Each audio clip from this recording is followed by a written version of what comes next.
भारत द्वारा अवैध रूप से अधिकृत जम्मू कश्मीर में नॉर्मलिसी प्रत्यक्ष रूप से कश्मीरियों को उनका स्वयं निर्णय का अधिकार प्रदान करने से संबद्ध है।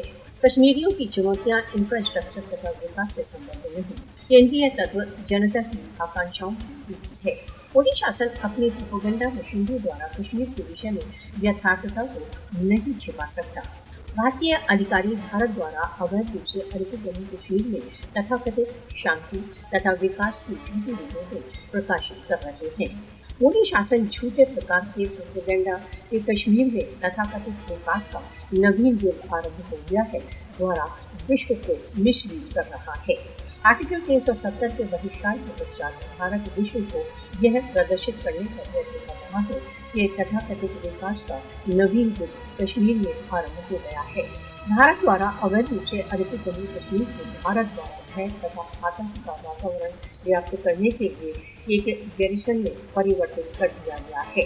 भारतीय हट कश्मीर विवाद के समाधान तथा क्षेत्र में शांति की स्थापना के मार्ग में बाधा है। क्षेत्र में स्थायी शांति उस समय तक संभव नहीं जब तक कश्मीर विवाद का कश्मीरियों की जनता की इच्छाओं के अनुसार समाधान नहीं हो जाता।